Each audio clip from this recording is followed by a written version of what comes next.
Hoy, en la parte número 195 de Puertas Dimensionales, vamos a centrarnos de lleno en Corpus Christi. Vamos a encararlo todo para mostrar cómo la Iglesia Católica habla de Corpus Christi, sobre qué bases y qué es lo que termina aconteciendo al respecto, porque va de cuestión científica también. Vamos a empezar.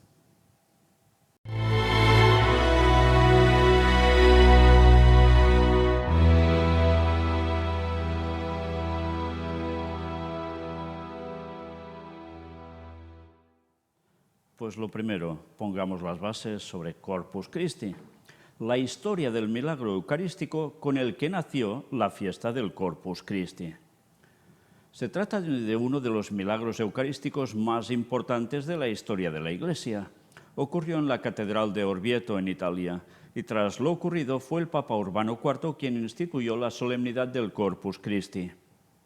A mediados del siglo XIII, el padre Pedro de Praga dudaba de la presencia de Cristo en la Eucaristía y realizó una peregrinación a Roma para rogar sobre la tumba de San Pedro una gracia que le devolviera la fe.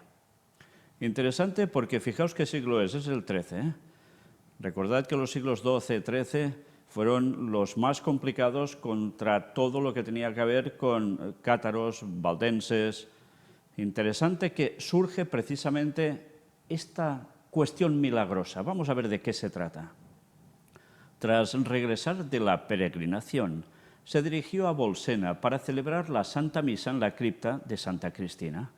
Fue en aquel momento cuando la sagrada hostia sangró y manchó el corporal con la preciosísima sangre. La noticia llegó rápidamente al Papa Urbano IV, que se encontraba muy cerca en Orvieto, y pidió que le trajeran el corporal. La venerada reliquia fue llevada en procesión y se dice que el pontífice, al ver el milagro, se arrodilló frente al corporal y luego se lo mostró a la población. Más adelante, el Santo Padre publicó la bula Transiturus, con la que ordenó que se celebrara la solemnidad del Corpus Christi en toda la Iglesia el jueves después del domingo de la Santísima Trinidad. Asimismo, el Papa Urbano IV encomendó a Santo Tomás de Aquino la preparación de un oficio litúrgico para la fiesta y la composición de himnos que se entonan hasta el día de hoy como el Tantum Ergo.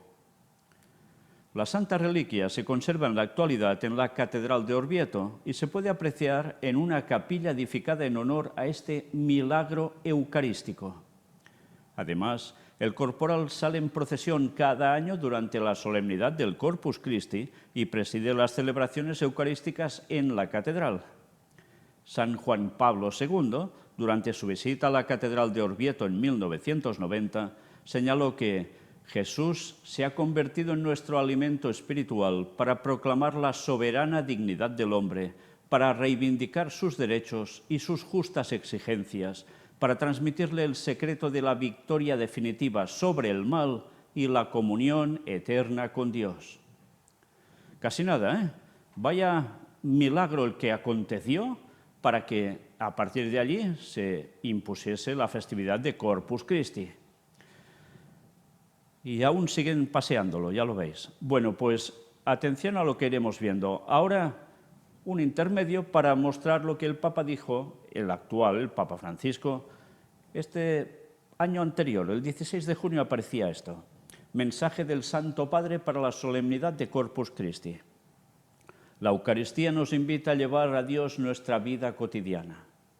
En su saludo a los fieles reunidos en la plaza de San Pedro para la audiencia general, el Papa recordó que se celebrará la solemnidad del Corpus Christi y exhortó a rezar a Dios para poder entregarse a los demás, sirviendo con alegría especialmente a los más necesitados. La solemnidad del Corpus Christi nos invita a salir y a llevar al Señor a la vida cotidiana, a llevarlo allí donde se desarrolla la vida con todas sus alegrías y sufrimientos. Recemos a Dios para que nos conceda ser personas eucarísticas, agradecidas por los dones recibidos y capaces de darse a los demás, sirviendo con alegría, especialmente a los más necesitados. Bien, ya veis que el Papa Francisco coge toda esta cuestión para encararla una vez más hacia lo que sería el bien común. Curioso que diga ser personas eucarísticas. Interesante el concepto. Sobre todo, me gustaría que os fijarais en la imagen, la fotografía que aparece el Papa Francisco con lo que tiene agarrado en la mano, que ya veis que pequeño para nada es, y que es un enorme sol, donde, como no, todo esto va ligado a la hostia. Sí, qué interesante la representación del sol en todo esto. Una vez más, en los temas de los misterios de Babilonia, cuando podamos volver a reiniciarlos o a continuarlos, allí aparecerá todo esto, estas simbologías de qué vienen y tantas cosas más. Desde luego, nada, aunque puedan decir que sí, pero nada auténticamente bíblico.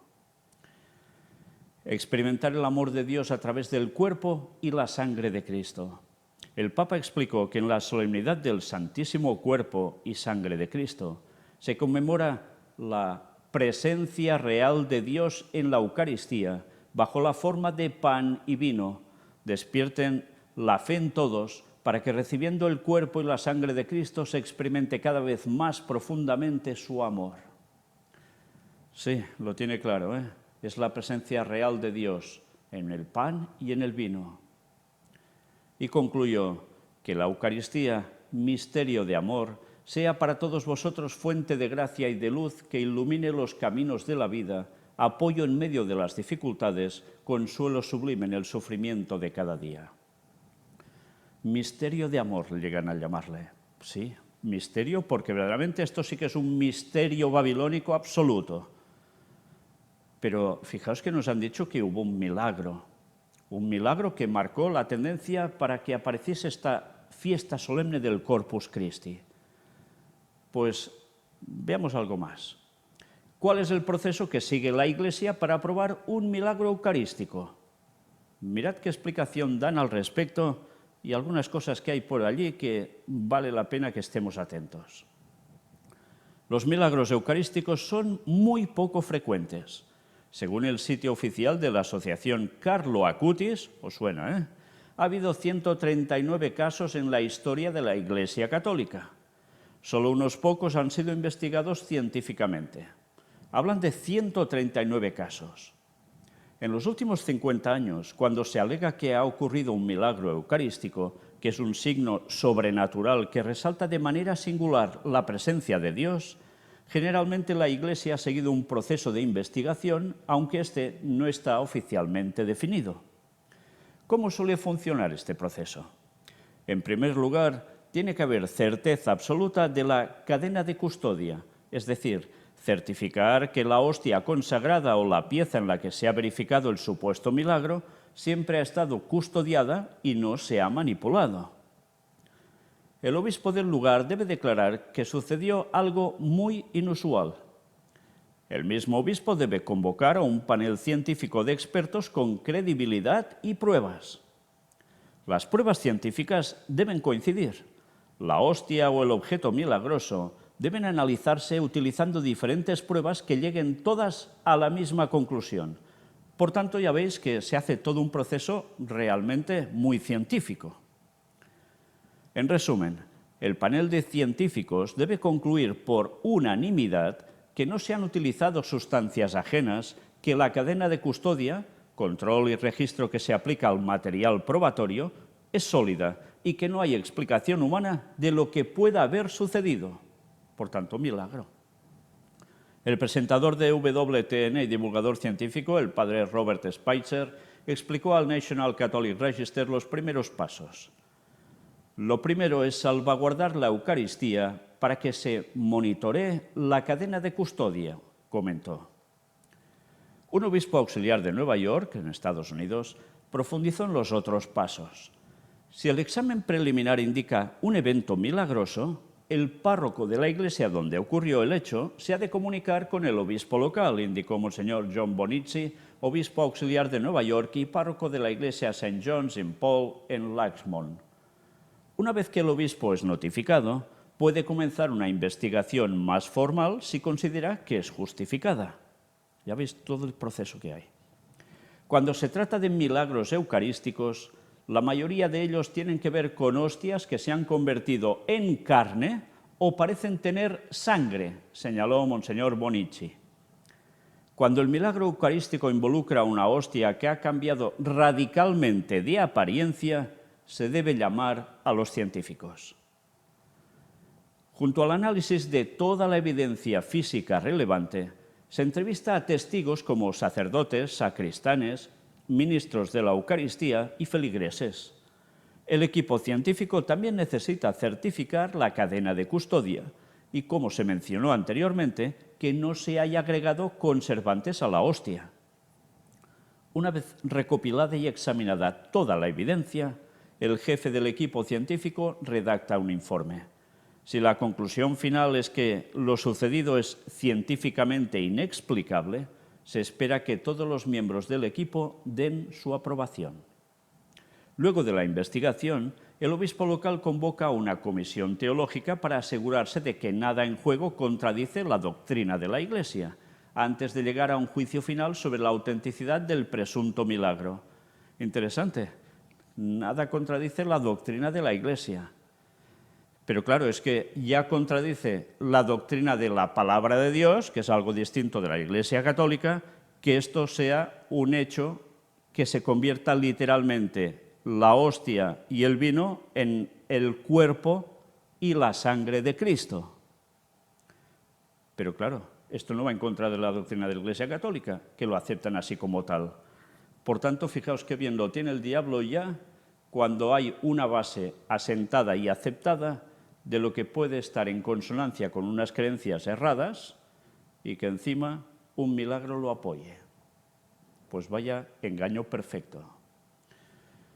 Porque claro, puedes decir, no, es que esto es un timo y esto no pasa. Bueno, ya veremos si esto es así o no. Evaluación de la evidencia. 3 de los milagros eucarísticos más conocidos y aprobados por la Iglesia ocurrieron en Lanciano, en Italia, en el año 750, en Buenos Aires, Argentina, en 1992, 1994 y 1996, y en Sokolka, Polonia, en 2008. Estos son, dicen, de los más conocidos y aprobados por la Iglesia, pero ha habido muchos más, ya lo habéis visto. En estos 3 famosos casos, las pruebas científicas modernas indicaron que las hostias consagradas se habían transformado en tejido humano. Ya da escalofríos, ¿eh? En tejido humano. Claro, y dices, bueno, los de 1992 para adelante es comprensible que se pueda comprobar científicamente, pero ¿y el de 750? Hace muchos años. Bueno, pues algo deben conservar para que esto se haya podido constatar científicamente. Sin embargo, uno de los problemas al investigar los milagros eucarísticos es que no existe un procedimiento reconocido internacionalmente sobre cómo llevar a cabo la parte científica de la investigación. O sea, no todo es tan unánime a la hora de investigarlo, los criterios. El milagro eucarístico del anciano fue investigado a fondo en la década de 1970 por el doctor Edoardo Linoli. Fue un médico italiano y profesor de anatomía y química. Pidió muestras y documentó todas sus pruebas. De hecho, los resultados se publicaron en una revista científica, señaló al National Catholic Register Stacy Trasancos, doctora en química, autora y oradora católica sobre religión y ciencia. Fijaos cómo hacen cuadrar religión y ciencia. Sí, claro, y es que no debería ir una cosa contraria a otra, pero es que fijaos cómo lo enmarcan. Esto es una cuestión de estudio científico sobre algo que aparentemente es religioso.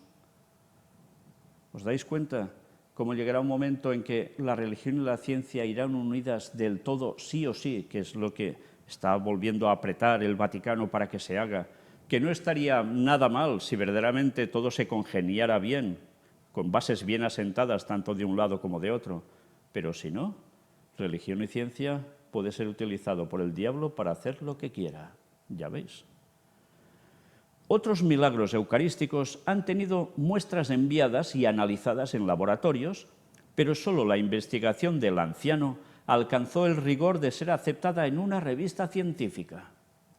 Según el padre Spitzer, cuando una hostia parece haberse transformado físicamente en tejido humano real, el equipo científico debe incluir a un especialista en detección de electrones o un analista de imágenes por computadora, así como la evaluación de un histólogo, un patólogo y un experto en ADN. También se debe realizar un análisis microbiológico. No son pocas personas las que deben intervenir en todo esto. Y ya veis de qué categoría está experto en ADN. Ya iremos viendo cosas sobre esto ya, y veréis a dónde nos va a llevar. Si se estandariza un procedimiento para investigaciones científicas en todo el mundo, sería genial. El problema es, y es el mismo problema que se tiene para certificar los milagros de los santos, que es la diócesis donde ocurrió el milagro la que convoca al panel científico para el análisis, explicó. Las diócesis en diferentes partes del mundo no siguen un camino uniforme para investigar científicamente los milagros, explicó el padre Spitzer. Tanto Trasancos como el sacerdote jesuita coincidieron en que esta situación podría remediarse si el Vaticano decidiera especificar los procedimientos de análisis estándar que deben llevarse a cabo cuando se investigan supuestos milagros eucarísticos. Bueno, parece un jesuita ya por en medio. Tal vez la Pontificia Academia de Ciencias, por ejemplo, podría publicar un conjunto de buenas prácticas para investigaciones científicas al que la gente pueda acceder, sugirió Trasancos. Otro problema con respecto a este tipo de investigaciones es que los obispos no son científicos. Siempre que hay un milagro, la gente presiona a los obispos. Algunas personas tratan de aprovecharlos para una agenda, lamentó Trasancos. Milagros eucarísticos, ayudas a la fe. Los católicos no están obligados a creer en milagros eucarísticos específicos. Interesante esto, ¿eh? Esto no se debe a que dudemos de que Dios pueda obrar tales milagros, sino a que nunca podemos estar seguros de la investigación científica. La Iglesia insta a la prudencia en la determinación de los fenómenos sobrenaturales modernos, afirma Trasancos en su libro «He aquí, soy yo, escritura, tradición y ciencia sobre la presencia real de Cristo en la Eucaristía», coescrito con el padre George Eliot. Por tanto, fijaos cómo, por un lado, mucho tema de investigación científica, se aprueban una serie de milagros eucarísticos que sí, que son así, pero a su vez, cuidado porque no te puedes fiar del todo de la ciencia. Pero eso sí, los fenómenos sobrenaturales modernos tienen que ser muy bien estudiados para tomar una determinación al respecto. Queda todo un poco como ambiguo, ¿no? Aún así, los católicos creen que en cada misa la hostia se transforma misteriosamente en el cuerpo de Jesucristo. Y los milagros eucarísticos pueden servir para recordar a los fieles que esta creencia es realmente cierta. Cuando suceden cosas como esta, es para nutrir y edificar nuestra fe. Es un regalo maravilloso. ¡Qué maravillosa manera de alentar el avivamiento eucarístico!, agregó Monseñor Bonici. Por tanto, sí, pero no, pero sí. Y ahí queda lo que ahora vamos a empezar a presentar, milagros de la hostia. Sí, y vaya con filmaciones incluidas que desde luego no dejan indiferente a nada, ni a nadie. Y veremos también hasta una filmación de una entrevista que se hizo a uno de estos investigadores científicos con respecto a la hostia. Desde luego, el diablo está trabajando y de qué modo. Y estos solo son indicios de lo que ya vuelve a hacer, porque ya lo veréis, y de lo que prepara en un futuro muy cercano, por milagros satánicos haciéndose pasar por cosas de Dios. La gente caerá de 4 patas en el gran engaño. Maranata 2031. Dios os bendiga.